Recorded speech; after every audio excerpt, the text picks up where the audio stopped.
ओम नमो भगवते वासुदेवाय नमः। कल की कथा में हमने ध्यान विधि, सुखदेव जी द्वारा सृष्टि वर्णन और भगवान के लीला अवतार तथा ब्रह्मा जी के भगवत धाम के दर्शन की कथा सुनी थी। आज की कथा में हम श्रीमद् भागवत के तृतीय स्कंद में विदुर जी एवं उनकी पत्नी सुलभा के भगवत प्रेम की कथा श्रवण करेंगे तथा साथ ही साथ जानेंगे कि किस प्रकार श्री कृष्ण जी प्रेम के वशीभूत होकर विदुर जी के घर आए थे।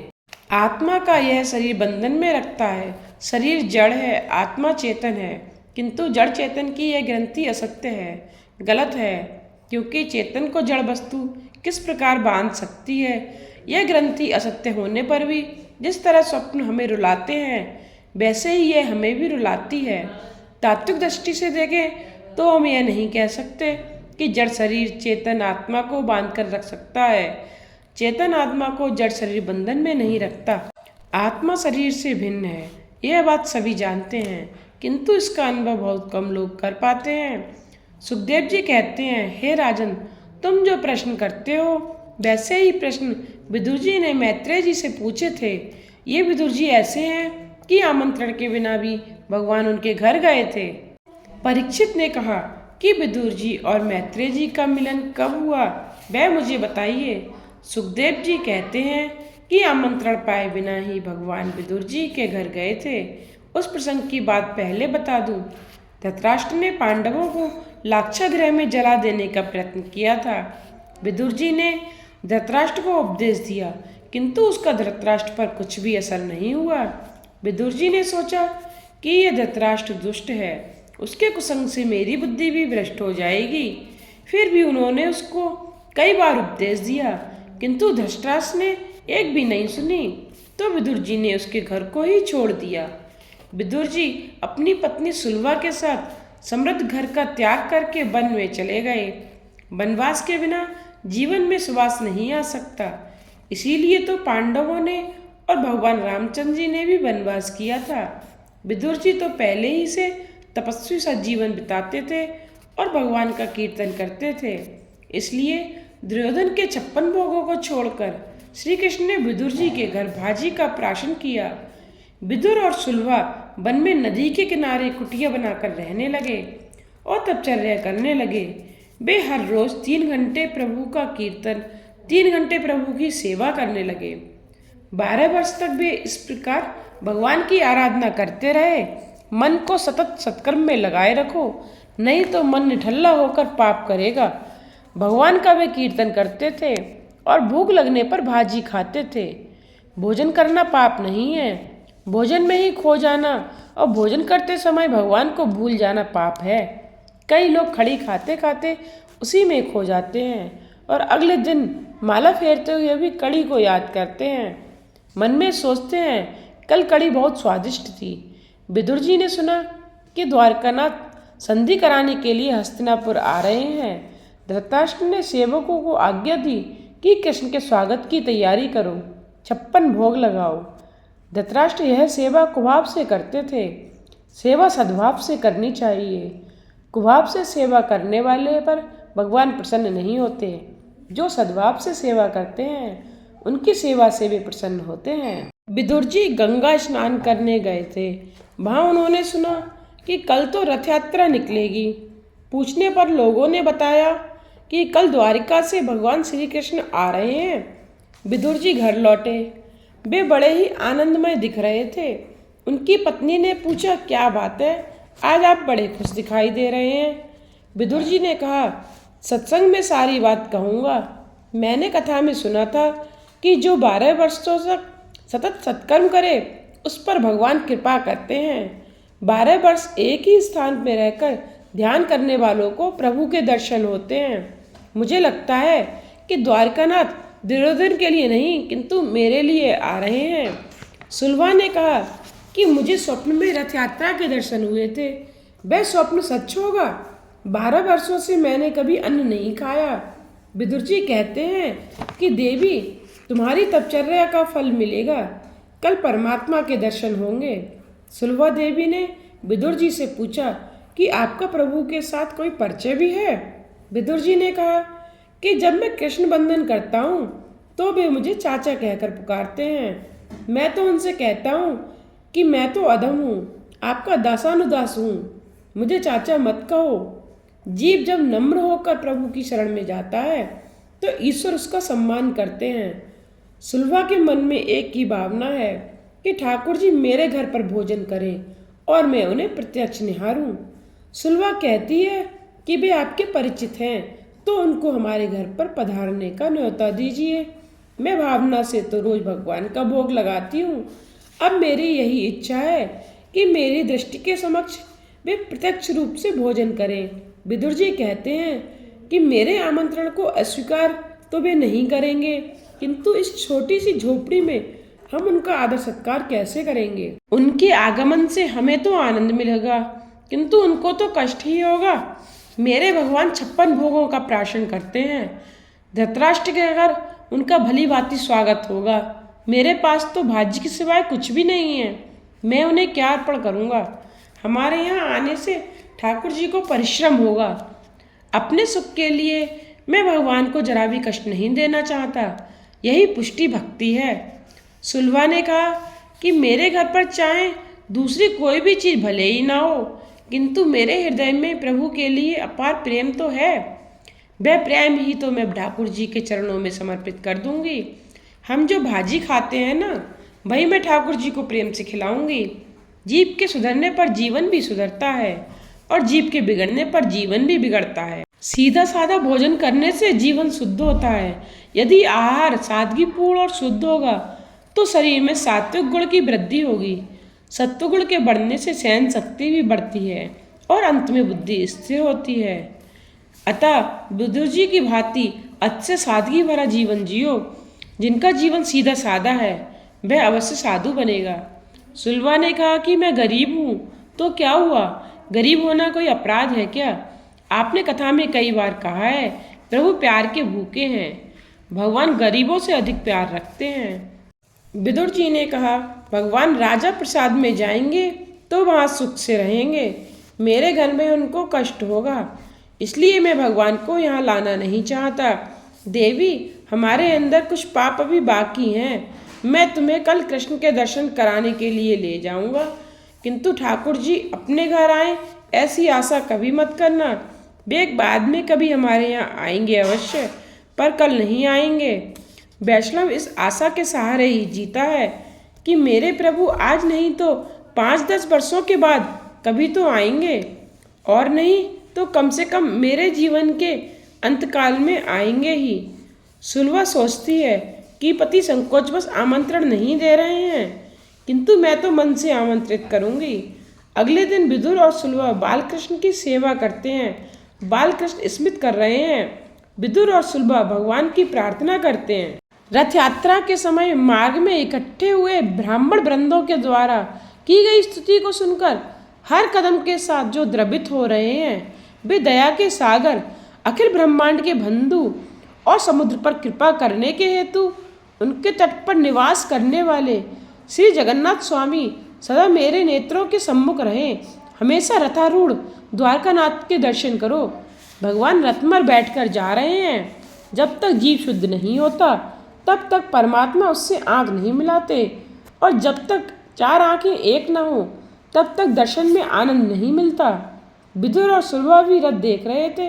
विदुर जी ने सोचते हैं कि मेरी ऐसी तो पात्रता नहीं है कि भगवान मेरे घर आए, किंतु क्या एक नज़र मुझे देखेंगे तक नहीं। मैं पापी हूँ, किंतु मेरे भगवान तो पापी के उद्धारक हैं, पतित पावन हैं। उनके लिए मैंने सभी विषयों का त्याग किया है। नाथ, आपके लिए मैंने क्या क्या ना सहा। 12 वर्षों से मैंने अन्न नहीं खाया, क्या भगवान मेरी ओर एक दृष्टि भी नहीं करेंगे? कृपा कीजिए। हजारों जन्मों से मैं आपसे जुदा रहा हूँ, पर आज आपकी शरण में आया हूँ। लोगों की भीड़ में से रथ आगे बढ़ रहा था। प्रभु की आंखें तो नीचे की ओर देख रही थी। विदुर सुलभा ने दर्शन किए। श्री कृष्ण ने भी विदुर चाचा को देखा। विदुर कृतार्थ हो गए। चलो, मेरी ओर से भगवान ने दृष्टि की। भगवान का दिल भी भर आया, दृष्टि प्रेम से आर्द्र हो गई। भगवान ने सोचा, मेरे विदुर न जाने कब से मेरी प्रतीक्षा कर रहे हैं। सुलभा को लगा कि मेरे प्रभु मेरी ओर देखकर हंस रहे थे। मेरे प्रभु ने मेरी ओर देखा। भगवान जानते हैं कि मैं विदुर की पत्नी हूँ और इसलिए उन्होंने मुझ पर दृष्टिपात किया। प्रभु ने दृष्टि से ही विदुर जी से कहा कि मैं आपके घर जाऊंगा, किंतु अति आनंद में डूबे हुए सुलभा विदुर जी भगवान का संकेत समझ न पाए। कृष्ण हस्तिनापुर गए। वहां धृतराष्ट्र और दुर्योधन प्रभु के स्वागत के लिए 1 महीने से तैयारी कर रहे थे। प्रभु का आगमन हुआ। प्रभु ने धृतराष्ट्र दुर्योधन को बताया कि मैं द्वारका की राजा की हैसियत से नहीं, अपितु पांडवों का दूत बनकर आया हूँ। पांडवों का नाम सुनते ही दुर्योधन ने भगवान का अपमान कर दिया। दुष्ट दुर्योधन ने भगवान का अपमान करने हुए कहा कि भीख मांगने से राज्य नहीं मिलता, सुई की नोक रखी जा सके उतनी भूमि भी मैं पांडवों को नहीं दूंगा। मैं युद्ध के लिए तैयार हूँ। उसने श्री कृष्ण की एक नहीं मानी। संधि कराने के प्रयत्न में श्री कृष्ण सफल न हो सके। धृतराष्ट्र ने भगवान से कहा कि इन भाइयों के झगड़े से आप दूर ही रहें। आपके लिए 56 भोग तैयार हैं, आराम से भोजन कीजिए। श्री कृष्ण ने कहा, तुम्हारे घर का अन्न खाने से तो मेरी भी बुद्धि भ्रष्ट हो जाएगी। पापी के घर का अन्न खाने से किसी भी व्यक्ति की बुद्धि भ्रष्ट हो सकती है। 56 प्रकार की खाद्य वस्तुएं भगवान के लिए तैयार की गई थीं, किंतु फिर भी उन्होंने खाने से इनकार कर दिया। अन्य राजाओं ने आशा की कि कृष्ण उनके घर भोजन करेंगे, किंतु कृष्ण ने तो उनको और सभी ब्राह्मणों को भी निराश कर दिया। द्रोणाचार्य ने पूछा कि आप सभी के आमंत्रण से इनकार कर रहे हैं, तो फिर कहाँ जाएंगे? भोजन का समय हो गया है, कहीं ना कहीं तो भोजन करना ही पड़ेगा। यदि दुर्योधन के यहाँ भोजन करने में आपको कोई ऐतराज है तो आप मेरे घर चलिए। भगवान ने उनसे भी इनकार कर दिया और कहा, मेरा एक भक्त गंगा किनारे पर रहता है, मैं उसी के घर जाऊंगा। द्रोणाचार्य समझ गए कि हम वेदशास्त्र संपन्न ब्राह्मण आज हार गए। धन्य है विदुर जी। भगवान ने सोचा कि विदुर जी दीर्घकाल से ही मेरी प्रतीक्षा कर रहे हैं, तो मैं आज उनके पास ही चला जाऊं। इस तरह विदुर जी सोच रहे थे कि मैं अभी तक अपात्र ही रह गया हूँ, अतः भगवान मेरे घर नहीं आते। आज सुलभा का हृदय भी बड़ी कातरता और आर्द्रता से सेवा कर रहा था। वह भगवान से प्रार्थना कर रही थी कि मैंने आपके लिए सर्वस्व का त्याग कर दिया, फिर भी आप नहीं आ रहे हैं। गोपियाँ सच कहती हैं कि कन्हैया के पीछे जो लग जाता है उसी को वह रुलाता है। आपके लिए मैंने संसार सुख का त्याग दिया, सर्वस्व आपके चरणों में रख दिया, फिर भी मेरे घर आपका आगमन क्यों नहीं हो रहा है? कीर्तन भक्ति श्री कृष्ण को अति प्रिय है। सूरदास जी भजन करते हैं तो कृष्ण आकर उनके हाथ में तंबूरा देते हैं। सूरदास जी कीर्तन करते हैं और कन्हैया सुनता है। ना बसामी बैकुंठे योगिनाम हृदय नाचा मदभक्ता यत्र गायंती तत्र तिष्ठामी नारद। भगवान नारद से कहते हैं कि ना तो मेरा बैकुंठ में वास है और ना तो योगियों के हृदय में। मैं तो वहीं पर रहता हूँ जहाँ मेरा भक्त प्रेम से आर्द्र होकर मेरा कीर्तन करता है। झोपड़ी में विदुर सुलभा भगवान के नाम का कीर्तन कर रहे हैं, किंतु वे नहीं जानते कि वे जिसका कीर्तन कर रहे हैं वह आज साक्षात उनके द्वार पर खड़ा है। मनुष्य का जीवन पवित्र होगा तो भगवान बिना आमंत्रण पाए ही उसके घर आएंगे। जो परमात्मा के लिए जीता है उसके घर परमात्मा स्वयं आते हैं। बिना बुलाए ही भगवान आज विदुर जी के द्वार पर खड़े हुए हैं। बाहर प्रतीक्षा करते हुए 2 घंटे निकल गए। कड़ी भूख लग रही थी। भगवान सोच रहे थे कि इनका कीर्तन कब समाप्त होगा। विदुर सुलभा का जीवन तो प्रभु के लिए ही था।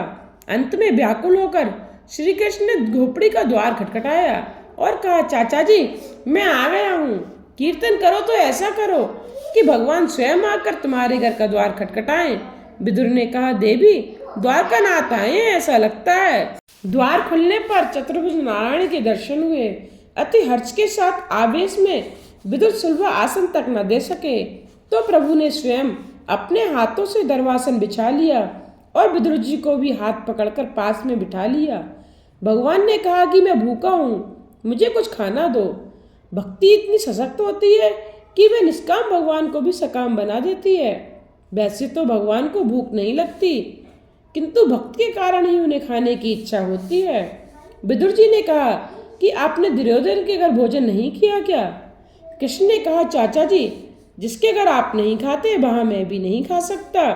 ईश्वर भूखे नहीं होते, ऐसा उपनिषद का सिद्धांत है। जीव रूपी पक्षी विषय रूपी फल खाता है, अतः दुखी होता है। उपनिषद का यह सिद्धांत गलत नहीं है। ईश्वर नित्य आनंद स्वरूप है। भागवत का यह सिद्धांत सच्चा है। ईश्वर तृप्त है, किंतु जब किसी भक्त का हृदय प्रेम से भर आता है तो भी निष्काम होने पर भी सकाम बनते हैं। सगुण और निर्गुण एक है, निराकार साकार बनता है। ईश्वर प्रेम के भूखे हैं, अतः ज्ञान के प्रेम श्रेष्ठ हैं। प्रेम में ऐसी शक्ति है कि जड़ को भी चेतन बना देता है, निष्काम को सकाम बना देता है, निराकार को साकार बना देता है। वस्तु का परिवर्तन करने की शक्ति ज्ञान में नहीं, प्रेम में ही है। पति पत्नी सोचने लगे कि भगवान का स्वागत कैसे करें। वे दोनों तो तपस्वी थे और केवल भाजी ही खाते थे। उन्हें संकोच हो रहा था कि कृष्ण को भाजी कैसे खिलाएं। दोनों को कुछ सूझ ही नहीं रहा था। इतने में तो द्वारकानाथ ने चूल्हे से भाजी का बर्तन उतार लिया और उसे खाने भी लगे।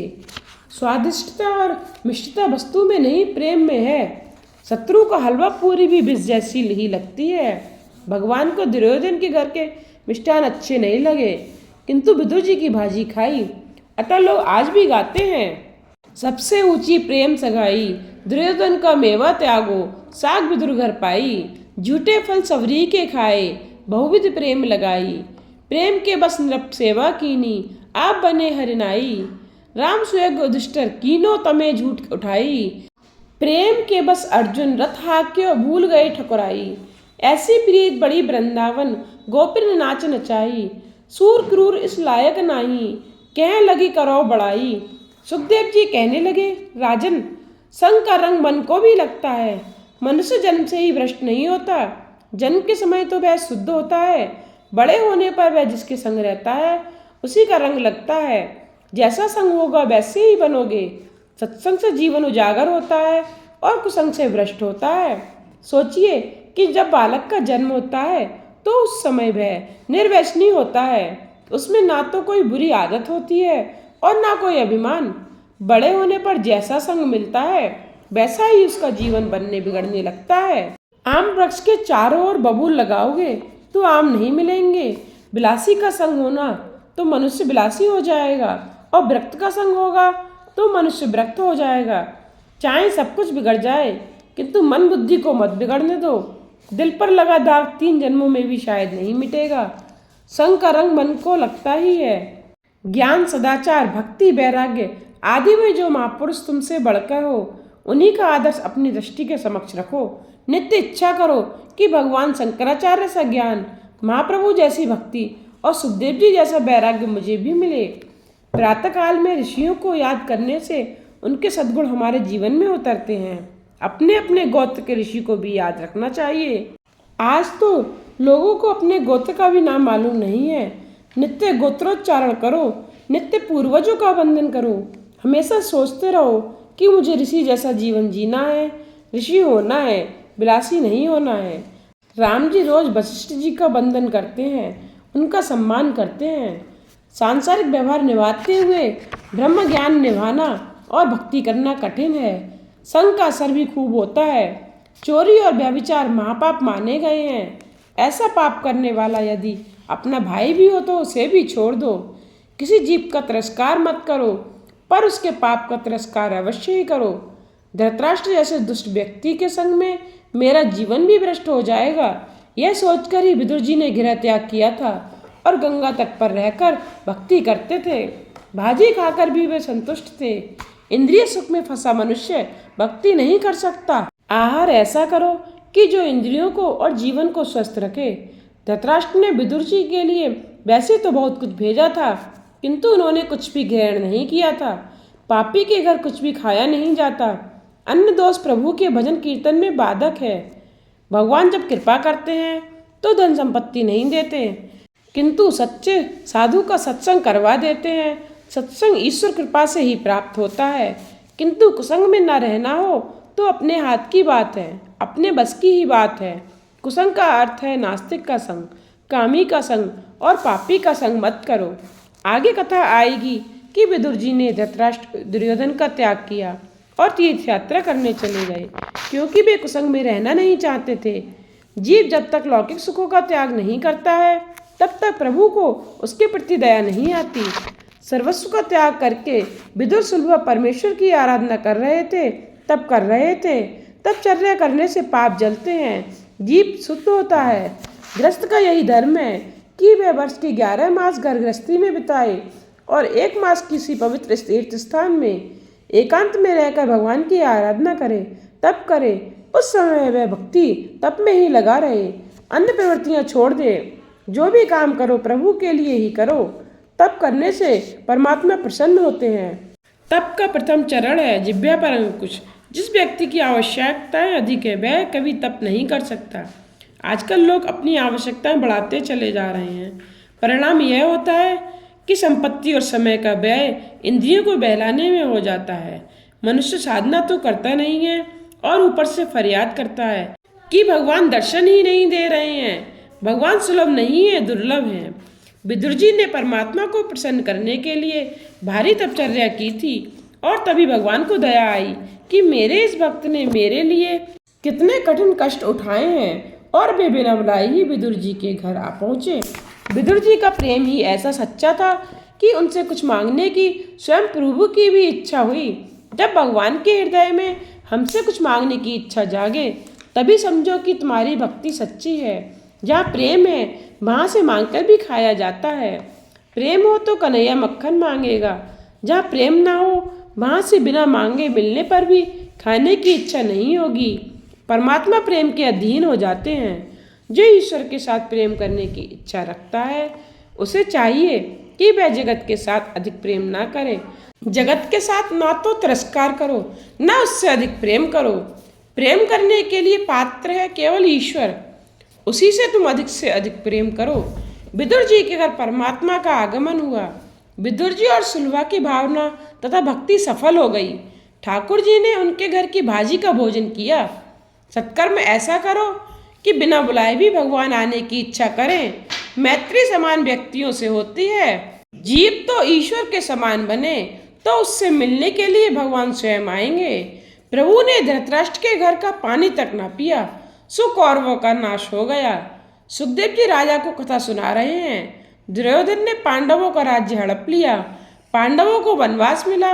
वहां से लौटने के बाद युधिष्ठिर ने राज्य का अपना हिस्सा मांगा, किंतु धृतराष्ट्र और कौरवों ने हिस्सा देने से भी इनकार कर दिया।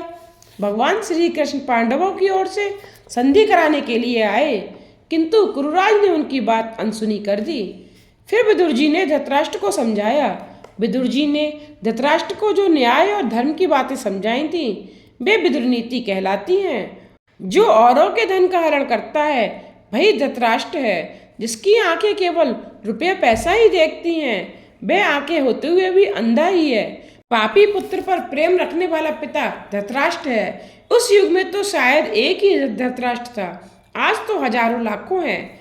विदुर जी धृतराष्ट्र से कहने लगे, दुर्योधन पापी है, वह तेरा पुत्र नहीं है, किंतु तेरा पाप ही पुत्र का रूप लेकर आया है। कई बार अपना पाप ही पुत्र का रूप लेकर आता है और सताता है। शास्त्र ने कहा है कि दुराचारी पुत्र माता पिता की दुर्गति करता है, सदाचारी पुत्र माता पिता की सदगति करता है। दुराचारी पुत्र का संग छोड़ दो। मान लो कि यह मेरा पुत्र नहीं है, किंतु मेरा पाप ही पुत्र रूप से आया है। छोटे बच्चों को पाप का डर बताने रहने से वे मान जाएंगे। आजकल का युवक पाप का डर नहीं रखता है, अतः वह मार ही खाता है। विदुर जी कहते हैं, हे धृतराष्ट्र, दुर्योधन दुराचारी है, वह तेरे वंश का विनाश करने के लिए आया है। चोरी और व्यभिचार महापाप है और सभी पाप क्षम्य हो सकते हैं, किंतु ये दोनों पाप क्षम्य नहीं हो सकते। कुछ चोर जेल की हवा खाते हैं तो कई महल की। चोर कौन है? जो स्वयं परिश्रम नहीं करता और पराया धन हड़प कर जाता है वही चोर है। जिसका है उसे दिए बिना ही जो खाता है वह चोर है। स्थिति पात्र होने पर भी जो अतिथियों का भली भांति सत्कार नहीं करता वह भी चोर है। जो अपने लिए ही पकाता है और खाता है वह भी चोर है। अग्नि को आहुति देते हुए बिना जो खाता है वह चोर है। मुनाफाखोर भी चोर है। सोचो कि इनमें से तुम भी किस प्रकार के चोर तो नहीं हो। धृतराष्ट्र दुर्योधन चोर हैं। प्रभु तो पांडवों को ही राज सिंहासन पर बिठाएंगे, क्योंकि प्रभु ने उन्हें अपनाया है। धर्मराज तुम्हारे अपराध को क्षमा करने को तो तैयार है। धर्मराज अज्ञात शत्रु है। भागवत ने 2 अजात शत्रु बताए हैं, एक तो धर्मराज युधिष्ठिर और दूसरे प्रहलाद जी। धृतराष्ट्र तुम दुर्योधन का मोह छोड़ो, अन्यथा सारे कौरव कुल का विनाश होकर ही रहेगा। दुर्योधन ऐसा दुष्ट था कि द्रौपदी के सौंदर्य को देखकर जल रहा था। शंकराचार्य जी ने महाभारत के गीता, विष्णु सहस्त्रनाम, उद्योग पर्व और संत सुजात पर्व इन अंगों पर टीका रची है। धृतराष्ट्र कहता है, भाई तेरी बात तो सच्ची है, किंतु मेरे पास दुर्योधन के आते ही मेरा ज्ञान गायब हो जाता है। पाप का पिता है, लोभ और माता है ममता। लोभ और ममता ही पाप की प्रेरणा देते हैं। आज की कथा को यहीं विश्राम देते हुए कल की कथा में हम दुर्योधन द्वारा विदुर जी के अपमान की कथा का श्रवण करेंगे तथा साथ ही साथ विदुर जी के तीर्थाटन की कथा भी सुनेंगे।